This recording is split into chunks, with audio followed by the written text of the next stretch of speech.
welcome to our review of Holly Black's The Coldest Girl in Coldtown. What did you think? I really, really liked this book. I think she originally started it as a short story, I'm not exactly sure, but I just really liked it. In the back I read that she wrote it as a homage to all her favorite vampire stuff, movies, books, everything that she's kind of grown up with and has influenced her writing. And it totally shows. Like, there's a lot of the vampire mythos that you can kind of see bits and pieces from other things, which was really kind of fun. The thing about this book was when I first picked it up, the back said, partying with monsters. And I'm like, cool, monsters, awesome, whatever. And I start reading, and I'm just like, this was a trap. Well, this was a trap. This is vampires. Someone was like, okay, we're going to do this book because it just came out and I've heard it's good. You heard it was good. I heard it was good. And I'm like, oh, what's it about? I keep seeing it. I have no idea. She's like, oh, it's about monsters in these towns. And I'm like, monsters? Well, nobody's done a book about monsters as far as I know. What kind of monsters? I'm really excited to see what they are. And then I sit down and I'm like desperate for something to read and I start reading this. I'm like, vampires? Where are my monsters? And I felt really ripped off. But it is totally worth it. And this is a very, very good book. As we said in the review portion, Tana wakes up in a bathtub at this party and she's like, oh, you know, why people totally walked in on me while I was passed out in this bathtub. People are going to be like talking about this. I'm going to be such just a loser. And she like, out of the bathroom, and she's like, oh, people are still asleep, cool, because she sees like an arm hanging out, and she's just like, oh, it's blue. Oh. That's blood. Everyone's dead. I'm standing in the blood. Everyone in this room is dead. And then the first initial shock, other than the fact that she is now standing in the room of dead people, is somebody probably left a window open and a vampire crawled in. And just like, what? Like, is this is a natural jump for you? This is... Okay. And so that was the one moment where I'm like, am I going to do this? Am I going to actually read this book? Or am I just going to put it down? Because vampires, I don't know if this is the same with you, but with me they automatically send up this really big warning symbol. Like, you know, like the bat symbol, like, do not go here. I'm like, okay, I'll give it a chance, but it only has so much, and just because Holly Black is Holly Black, she nailed it in one. You can't stop reading this because it's so interesting.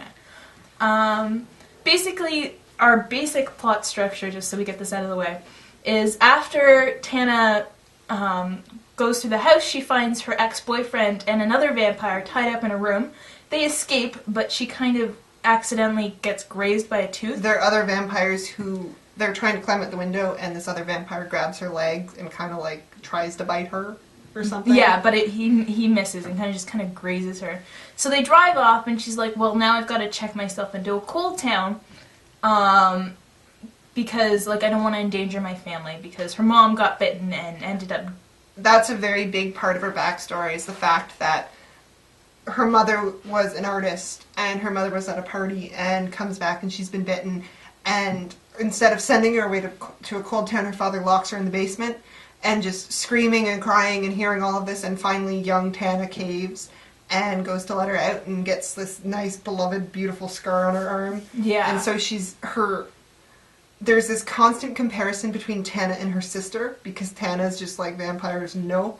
And her sister's grown up on this media of like Lucian, the sexy vampire in Coldtown. Danger and romance and vampire hunters. And she's not the only one. There are tons of people who are like absolutely vampire crazy. They want to meet vampires, they want to party with them, they want to be vampires even. It's kind of, I felt like the two sides I mentioned in the review, there are the category A and category B. Category A is definitely Tana's little sister, who, when she figures out that her sister's gone to Coldtown, is just like, I'm coming and it's going to be awesome and we're going to party together. And then category B being kind of like Tana, not exactly, because she's very level-headed when she's encountering vampires, but she's very like, I do not trust you. You are going to eat me. So basically what happens is Tana rescues her ex-boyfriend, she throws the random vampire in the trunk, and they go off. She later finds out that this vampire is named Gabrielle, or Gabriel or whatever. I like Gabrielle, but yeah. So she finds out that he's actually wanted by a notorious hitman called The Spider. No, the Spider's the guy who the hitman works for. The Thorn. Yes, the Thorn. And he's crazy. He's been on TV, seen like eating people, but. So anyways, he's wanted by this crazy guy, and he wants to check him into a Coldtown, check himself into a Coldtown, which is really weird. So they go into this Coldtown. You're forgetting 2 people. Oh, Two and then wonderful people. And then they run into... There's a rest stop outside of the Coldtown, and they run into these 2 people going by the name of Midnight and Winter, and they're twins or something. And it was very, very surreal coming off of reading the second feed book, because it is like Sean and George... If they were dicks. Because they're bloggers and they're like vampire obsessed. They like want to go out, they want to be vampires, they want to get turned into vampires, and they're headed for this whole town. But we'll go into their personality a little after. So, Tana and Gabrielle and Aiden check themselves into a cold town, but Gabrielle lets Tana turn him in for a token. Meaning that if she gets in and she decides she finds out she's not infected, she can get out again. As long as you have a token and a clean blood test, you're good to go. You're good to go. So they check themselves in, and Gabrielle goes his own way after making out with Tana, and Aiden and her follow Midnight and Winter. Because they have friends here. Yeah. And these friends want to be turned into vampires as well, so they lock her in a room with Aiden as a sacrifice. And she escapes. But Aiden, being the horrible person he is, because he is the worst character in this book, takes her token. Like, so she is now stuck, and he has it. And there's this constant subplot in this book where it's like, give me my token back. No, I want you to stay here. I don't want to be alone. And you're just like, oh. I would have like stabbed him by this point. Just saying. Yeah, he's awful. He's just so selfish and so... Oh, he's awful. But anyways, Aiden's very quick subplot is they think he's been turned into a vampire and eaten Tana. So they let him out and he attacks the first person that he sees. And then it just kind of like descends into this kind of like bloodbath in the house where Midnight gets turned into a vampire and accidentally kills her brother. And so Midnight turns batshit insane. Yeah, and she gets like all super protective of Aiden because now she doesn't have Winter, and so she's so she kind of uses him as a surrogate. So it kind of comes out that surprise, major huge first spoiler is Gabrielle is actually the Thorn, and a bunch of people saw her come in with him. So people are like, okay. So Lucien and his buddies are kind of like have an eye out on her. We can kind of skip ahead over some details. After that, it's basically getting to know people, meeting a bunch of people, having just random encounters, getting more information on Coldtown, and everything is building up to her going to see Lucien. Yeah. She ends up getting captured by Lucien, who realizes that because he turned Gabrielle, that's their backstory. He turned Gabrielle, and he decides to keep Tana to hopefully keep Gabrielle in check. She ends up getting bitten, so now she's by that bitch. Midnight. Quick summary. Midnight thinks that Tana's trying to get Aiden, take Aiden away from her, so she attacks her outside Lucien's house, and so Tana, being very logical and a very decent teen protagonist, just says, "All right, let's do this thing." And kills her. And so now she has killed 2 vampires. And so Lucien is like, "Oh no, we got it. No. But she's infected, and she's important to Gabrielle, so he keeps her. Ultimate pawn. Now, what we find out as the book goes along is that Lucien is waiting for the spider, and the spider is like the overlord of all the vampires. He has a kind of power over Lucien and pretty much all the old vampires. It's this constant comparison how the old way of vampirism keep yourself hidden, kill you what you eat so we don't have more. And then there's the new young vampires who just are like, bite everyone. Let's have a let's feast. have a party. It's going to be great. And so there's this constant battle between the two. And there was this one, basically everything that's happened in this book is affected by what happened 10 years ago when a baby vampire just decided to go out and bite everyone. And become very popular, like a public figure. Yeah.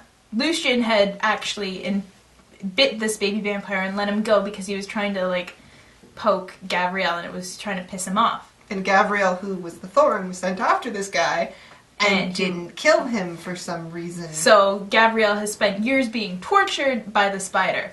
So Gabrielle has somehow gotten free of the spider and come after Lucien. So Lucien is trying to make a bargain with the spider. And the spider is coming to visit the Coldtown. And Lucien says, okay, you know what, Gabrielle, I'm going to give you a chance to kill the spider. When meanwhile, it's like, all right, spider, have your pet back. Yeah. So he ties Gabrielle up, and he's like, oh, all the spider's guards are coming, and they're like, the spider will be here any second now. And Lucien's standing in the room like, okay, Gabrielle, you'll have your chance to kill him any second now. And then Tana walks in, and she realizes that Gabrielle is way stronger than he should be. And it turns out that when Gabrielle escaped, he actually killed the spider. So Gabrielle is the spider. And so this was brilliant because everybody else has been given a name. So you know everybody by names. And the spider is, you think it's a name because everybody else is just names, but it's more of a given position. And so when the spider is killed, it gets transferred to people. So now that he killed the spider, he's now the spider. And so Lucien ends up dying. Tana kills him. Yeah, she kills him, and she's kind of a little bit worried about that because she took his kill. Like, this is what he wanted to do. And because he's banana pants crazy, he's just like, nah, it's okay. He's dead. We're cool. And he just kind of, like, wanders off into the mist. And Tana, so she actually wants to become human again, so she locks herself in the basement, and she does a blog post, because blogs have kind of been, like, an undergoing theme. And she says, okay, well, you know what? There's all this crap going around about what it's like to be a vampire, so I'm going to tell you the truth about vampires and what it's like to be infected. And then in walks Gabrielle, and he's like, I'm not going to let you go through this detox period alone. And it is the best scene in the book. And she's just like, no, get out of here. You're going to, like, give in to me. And he's like, I brought books. I brought magazines. And you know how many women that I've heard scream, so it's like I've been prepared for this my entire life. And you're just sitting there being like, this is both endearing and creepy. And then they kind of say their I love yous. And then the book ends. Now there are a bunch of subplots that we didn't touch on. There's the story about the used shop and the girl in the used shop. And then there's the sister coming to Coldtown. There's a lot going on in these books that we can't even begin to do justice to. But that was the main plot. And it was so good, and just it was so nice to read a vampire book that I liked again. Yeah, that kept you engaged, because I find these days I'm having a hard time finding a book where I can't put it down, and and lo and behold, I pick up Holly Black, who's like an old friend of mine. I have pretty much every other series she's ever written, and I was like, I kind of forgot how good a writer she was. And we've had a lot of discussions about, could there be a sequel? And I said that I wouldn't exactly want like a direct to sequel, but they mention all these other Coldtowns, and the one Coldtown that caught my eye was in San Francisco. It's completely black. Like, they have no idea. No power, no electricity. They've done like heat sensor vision, and there are people moving around in there, so there are people living there. But there's nothing coming out, nothing coming in. So that would be really interesting. I want to know what's happening there. Yeah, I really do too. I don't feel like Tana and Gabrielle really need another story. I mean, they could wander in if you really felt like it, but I'm happy with the way it ended. It's open-ended, but it's not so open-ended that you're like, I need more. What's happened? Like, you don't feel like you missed something or you were cheated. So it was wonderful that way. Like I kind of said in the other review, I love the new trend that's kind of coming up about post-apocalyptic world and the media. I think it's becoming a new trend, and I think if you were a scholar in university, you could really do a great essay on it. I'm gonna make her write this essay. I'm gonna do it. I've been out of university for 2 years almost. You're gonna write this essay. But yeah, it's fascinating, and the way that the media is functioning is like you have a personal responsibility to tell the truth, because there's a lot of people are going to tell you a lot of crap, but you have to get the truth out there because now the media is kind of in your hands. So I find it really poignant. There's one last character that I feel like we have to discuss because we kind of touched on him in the review, and that would be Aiden. The relationship between Tana and Aiden is one of the most fascinating things that I have read in a very long time, where it's this competition between the two of them, and he's just going around just like... being like the worst boyfriend ever, and he's the town bicycle, and he does it in front of her, and he is not happy unless she is there. Yeah, to witness this and kind of see her reaction. And so she looks at him and she's like, well, bring it on, bitch.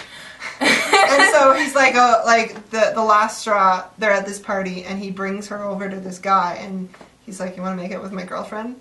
And she's just like, okay, if I don't do this, he wins.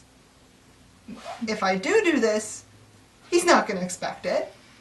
And so she makes out with this dude in front of him. And he's just like there's this moment where she's like, and at that moment I think I finally won his respect. You're not like other girls. And then 2 weeks later, he breaks up with her. Because he can't beat her.